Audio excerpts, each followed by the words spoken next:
Wedding की hype तो हर कोई क्रिएट करता है, लेकिन शादी के बाद लाइफ का रियलिटी चेक इसके बारे में कोई बात नहीं करता। So hello guys, welcome back to the channel and if you new here, I am Muskan Chaudhary and I love sharing affordable fashion, styling tips and budget friendly beauty finds to help you look fab without spending a fortune.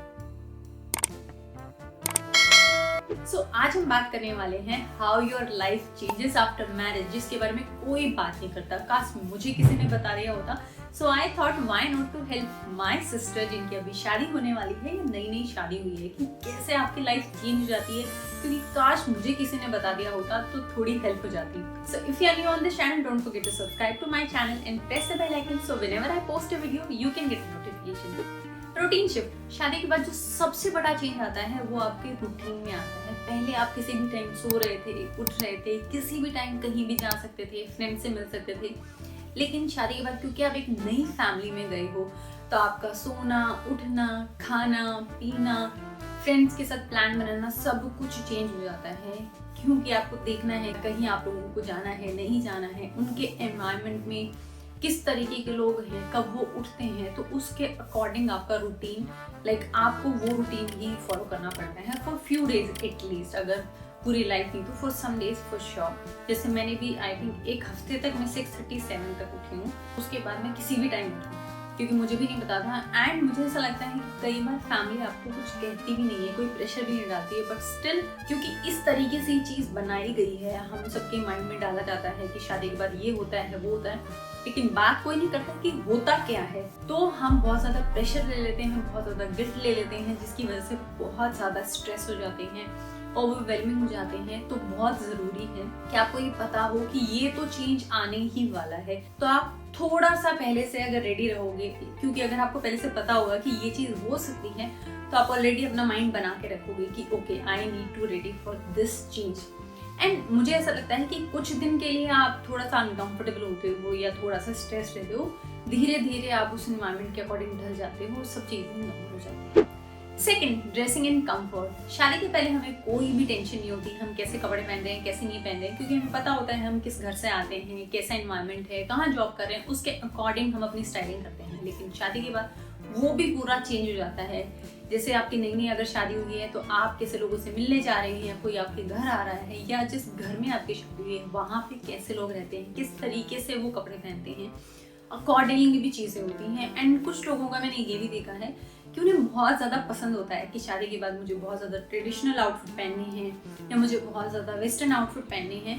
So accordingly लोग styling करते हैं, लेकिन after a point आप उन सब चीज़ों से थक जाते हो, क्योंकि घर शादी के बाद इतनी सारी चीज़ें हो रही होती हैं कि आपकी जो स्टाइलिंग है वो पीछे चली जाती है एंड बाकी जो चीज़ें हैं वो प्रायोरिटी हो जाती है, जिसकी वजह से कभी कभी आप कुछ भी तैयार नहीं होते हो। सो आई जस्ट वांट टू से दिस थिंग कि आप बहुत वाइजली चूज करो कि आपको कुछ कंफर्टेबल पहनना है या आपको कुछ ट्रेडिशनल पहनना है। आप अपनी पसंद के अकॉर्डिंग जाओ, बट रिमेंबर दिस थिंग कि क्योंकि आप नए घर में गए हो, तो इनिशियली आप थोड़ा सा अनकंफर्टेबल होते हो, क्योंकि सब लोग नए हैं, आपको पता नहीं है। आप में भी अगर आपकी लव मैरिज है तो आप अपने हस्बैंड को जानते हो, लेकिन क्योंकि नए घर में गए हो तो वहाँ पे सिर्फ आप अपने रूम में कंफर्टेबल होते हो, बाकी जगह पे थोड़ा सा आउट ऑफ प्लेस फील करते हो फॉर सम टाइम। तो बहुत ज़रूरी है कि जो आप पहन रहे हो बहुत वाइजली डिसाइड करो कि अगर आपने अनकंफर्टेबल कुछ पहन लिया या बहुत ज़्यादा हैवी पहन लिया है और वो पूरे दिन पहन के आपको बाहर रहना है, तो वो बहुत ज़्यादा आपके लिए प्रॉब्लम क्रिएट कर देगा। तो इट्स रियली इंपॉर्टेंट कि आप क्या पहनने वाले हो सोच समझ के लो। एंड एक दूसरी चीज़ मैंने ये भी देखी है कुछ लड़कियों की, जो शादी जैसे होती है ना, बहुत सारे कपड़े खरीद लेती है, बहुत हेवी आउटफिट्स ले लेते हैं। और जैसे मैंने देखा कुछ लोगों को 20, 30, 50 pair of Indian traditional outfits. ठीक है, you love wearing traditional outfit, बहुत अच्छी बात है, लेकिन इतने सारे कपड़े लेना I don't think so it's a wise decision. क्योंकि आप नए घर में जा रहे हैं, आपको पता नहीं है वहाँ पे किस तरीके का एनवायरनमेंट है, वहाँ पे किस तरीके से वो लोगों के साथ रहते हैं, जब मिलने जाते हैं तो किस तरीके के कपड़े पहनते हैं, नहीं पहनते हैं। तो I just want to give one tip on this कि आप कम से कम शॉपिंग करो, कम से कम चीज़ें खरीदो, ताकि जब आप नए घर में जाओ तो आप अकॉर्डिंगली कुछ अपने लिए नई शॉपिंग कर सकते हो और अपनी वार्डरोब जो है वो बिल्ड कर सकते हो, चाहे फिर वो ट्रेडिशनल हो या कुछ मिनिमल शीक कैसे भी हो। So you decide accordingly. And अगर आप बहुत ज़्यादा स्टाइलिंग नहीं भी कर पा रहे हो because of your other priorities, क्योंकि आपको अपने इन-लॉज को देखना है, फैमिली को देखना है, हस्बैंड को देखना है, एंड उसमें आप कभी कभार थोड़ा नीचे रह जाते हो, तो it's okay, it's not a failure, because आप कुछ बहुत इंपॉर्टेंट कर रहे हो, घर को संभाल रहे हो। Third, mental load, grocery, bills, plan, gifts, birthdays, anniversary, there are so many things. क्योंकि आप नए घर में गए तो बहुत सारे नए लोग होंगे। अपने घर में तो क्योंकि बचपन से आप रहे हो, आपने सारी चीज़ें धीरे धीरे याद करी, लेकिन नए घर में गए हो तो आपको बहुत सोच समझ के रखना पड़ता है। सबके नाम भी याद रखने पड़ते हैं, कौन सा मतलब कौन क्या किसका लगता है, क्या रिश्ता है आपका, वो सब भी आपको याद रखना पड़ता है। एंड घर का काम भी करना पड़ता है उसके साथ साथ। एंड ये बहुत ज़्यादा कभी कभी आपको हद से ज़्यादा स्ट्रेस दे देता है। एंड इन सब चीज़ों के बारे में ना कोई बात नहीं करता है कि अच्छा ये सारे चेंजेस भी आ सकते हैं, और कोई समझाता ज़रूर है कि अच्छा ये भी होगा वो भी होगा। एंड जब आप इनिशियली तो बहुत ज़्यादा एक्साइटेड होते हो तो आप बहुत सी चीज़ें कर लेते हो, लेकिन आफ्टर अ पॉइंट ना आपको समझ में आएगा कि आप कितने ज़्यादा एग्जॉस्टेड फील कर रहे हो, कितने ज़्यादा स्ट्रेस फील कर रहे हो, लेकिन इसके बारे में कोई बात नहीं करता है। बहुत ज़रूरी है कि कोई ये बताए आपको कि अच्छा ये भी एक स्टेप होता है जहाँ पे आपको सब चीज़ें याद रखनी पड़ती हैं, सब चीज़ें करनी पड़ती हैं, एंड सबको लेके चलना पड़ता है। अकेले से कुछ नहीं होता है, सबके बारे में सोचना पड़ता है। Fourth, communication. शादी के बाद ना कम्युनिकेशन भी सबसे इम्पॉर्टेंट रोल प्ले करता है, क्योंकि नए घर में आपको पता नहीं है कि अगर किसी को कोई बात बुरी लगती है तो कैसे आपको सामने रखनी है, कैसे आपको अपना ओपिनियन देना है, कैसे आपको अपना फीडबैक देना है, या अगर आप शांत हो तो कहीं आपको कोई जज तो नहीं कर रहा है, या बहुत ज़्यादा हंस रहे हो तो कोई आपको क्वेश्चन तो नहीं कर रहा है कि क्यों इतना ज़्यादा हंस रही है। सो ये भी बहुत सारी चीज़ें ओवरवेलमिंग हो जाती हैं and after a time stressful हो जाती हैं, स्पेशली गर्ल्स के लिए, क्योंकि आप अपनी फैमिली को भी मिस कर रहे होते हो एंड आपको समझ में नहीं आता है कि ये बातें मैं अपनी फैमिली से शेयर करूँ या नहीं करूँ। अगर कर देते हो तो बहुत ज़्यादा इन्वॉल्वमेंट हो जाती है कभी कभी फैमिली की, एंड अगर आप नहीं शेयर करते हो तो फिर सब क्वेश्चन कर रहे होते हैं कि अरे आप इतना चुप क्यों हो, या फिर हद से ज़्यादा क्यों हंस रहे हो, या हद से ज़्यादा क्वाइट क्यों हो। So there are so many things जो कि एक्चुअल में स्ट्रेसफुल सिचुएशन क्रिएट कर देती हैं। So I just want to say one thing कि initially just don't say anything, just absorb every single thing, try to understand the environment. और जिस इंसान को, या तो आप अपने हस्बैंड को या अपनी father in law, mother in law या ब्रदर इन लॉ, किसी जिसको भी आप जानते हो, सबसे ज़्यादा try to communicate with them, try to understand the situation और try to understand the environment कि उस घर में सब लोग कैसे रहते हैं, कैसे बात करते हैं। एंड एकदम से आपको अपना अपफ्रंट फीडबैक ओपिनियन देने की ज़रूरत नहीं है, क्योंकि कोई उसे कैसे लेगा आपको बिल्कुल भी आइडिया नहीं है, और फिर कोई कैसे बुरा मान जाएगा तो उसकी भी प्रॉब्लम होती है। और शादी में ना कोई भी आपको एक दिन का भी वेट नहीं कराता है कि मतलब ओके आज शादी हुई, आज तुम रेस्ट करो, कल से शुरू करते हैं। नहीं, आपकी शादी हुई है उसी दिन से सब कुछ शुरू हो जाता है। Nobody will give you any time for that कि आप आराम से टाइम लो, एडजस्ट हो जाओ एंड देन आप उसके अकॉर्डिंगली चीज़ें करना। नहीं, कोई नहीं करता है, कोई आपको टाइम नहीं देता है। सब फर्स्ट डे से आते ही जज करना शुरू कर देते हैं, ओ ये तो इतना हंसी, ओ ये तो चुप है, क्यों चुप है, ये तो इतना बात करती है, नहीं करती है, ये तो हर बात पे ओपिनियन देती है, ये तो हर बात पे फीडबैक देती है।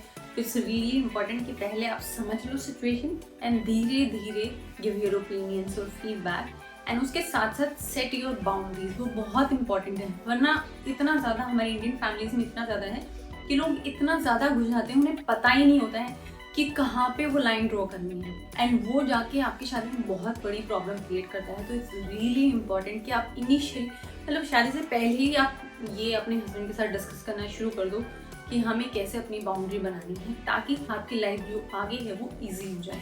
एंड मैं अपने एक्सपीरियंस से बता सकती हूँ कि इट्स नॉट ईजी। तो इट्स रियली इंपॉर्टेंट कि आप पहले से बात करना शुरू करो, पहले से अपनी बाउंड्री सेट कर लो एंड उनको मेंटेन करो। अगर आप एक दिन की भी छूट देते हो, सब चीज़ें इधर से उधर हो जाती हैं। Fifth, self care is not luxury. शादी के बाद ना इतनी सारी चीज़ें होती हैं कि हम कंफ्यूज हो जाते हैं। कभी कभार जो हम पहले अपना रूटीन रखते थे वो सब भूल जाते हैं, जैसे कि एक्सरसाइज करना, जिम जाना, योगा जाना, स्किन केयर करना, मेकअप करना। हम ये सब सिर्फ तभी करते हैं जब हमें किसी से मिलने जाना है, या कोई हमारे घर मिलने आ रहा होता है, या फिर डिनर के लिए जा रहे हैं, सिर्फ तभी करते हैं। अदरवाइज हम ये सब चीज़ें भूल जाते हैं, बिकॉज इतना सारा काम होता है, नई नई रिस्पॉन्सिबिलिटी होती है, तो उस चक्कर में हम सब भूल जाते हैं। तो I just want to remind you कि चाहे कैसा भी घर हो या कैसी भी चीज़ें क्यों ना हो, आप स्टार्टिंग के एक हफ्ते के बाद से शुरू कर दो, अपनी योगा करो या एक्सरसाइज जो भी आप करते हो वो करो। आप अपने साथ बैठो, आप 15 से 20 मिनट सिर्फ खुद के साथ बैठो, ताकि आप समझ पाओ, आप प्रोसेस कर पाओ उस इमोशनल लोड को जो आपके साथ हो रहा होता है शादी के बाद, क्योंकि आप अपनी फैमिली को भी मिस कर रहे होते हो और नई फैमिली में एडजस्ट भी करना है। Just sit with your self and process everything. और आप बुक पढ़ सकते हो, अपना स्किन केयर करो, अपना मेकअप करो, अपने आप को अच्छा रखो ताकि आपको अच्छा फील हो, तभी आप अच्छा फील कर पाओगे।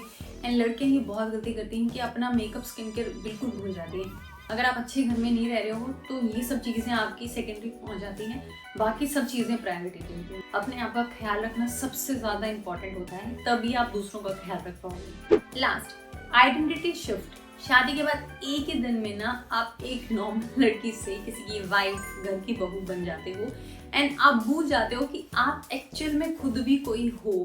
एंड ये हम सब लड़कियां गलती करती हैं, हम इतना ज़्यादा एक्साइटेड होते हैं नए घर में जाने की वजह से कि हम भूल ही जाते हैं कि अरे मुझे क्या पसंद है, मुझे क्या अच्छा लगता है, नहीं लगता है, क्या हॉबीज़ हैं, हम सब भूल जाते हैं। आफ्टर 4-5 मंथ्स हम सोच रहे होते हैं अरे मैं तो इन सब चीज़ों में रहेगी, और फिर गिल्ट ट्रिप पे चले जाते हो कि ओ मैं तो बिल्कुल ही अपना ख्याल नहीं रखती हूँ। सब रिश्ते निभाओ, बट सबसे इम्पॉर्टेंट है अपने आप का ध्यान रखो, अपने आप का ख्याल रखो, अपने आप के साथ टाइम स्पेंड करो, उसके बाद ही आप दूसरों का ख्याल रख पाओगे। अगर आप खुद खुश नहीं रहोगे तो आप दूसरों को खुश नहीं रह सकते। तो इट्स रियली इंपॉर्टेंट कि आप अपनी आइडेंटिटी, अपने आप को बिल्कुल भी मत भूलो किसी भी प्रेशर में, किसी भी सिचुएशन में। शादी के बाद लाइफ तो डेफिनेटली चेंज हो जाती है, बट चेंज का मतलब बोरिंग बिल्कुल भी नहीं होता। हाँ, थोड़ी सी सॉफ्ट हो सकती है, फनी हो सकती है, मेसी होने के साथ साथ ब्यूटीफुल भी हो सकती है।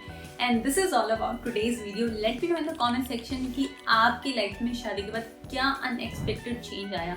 जिनकी शादी नहीं हुई है, क्या आपको ये वीडियो हेल्पफुल लगी? अगर हेल्पफुल लगी हो तो don't forget to subscribe to my channel, like, comment and share with your friends and family. And I am Muskan Chaudhary signing off for today, and I'll see you very soon in the next video. Till then, bye bye, take care.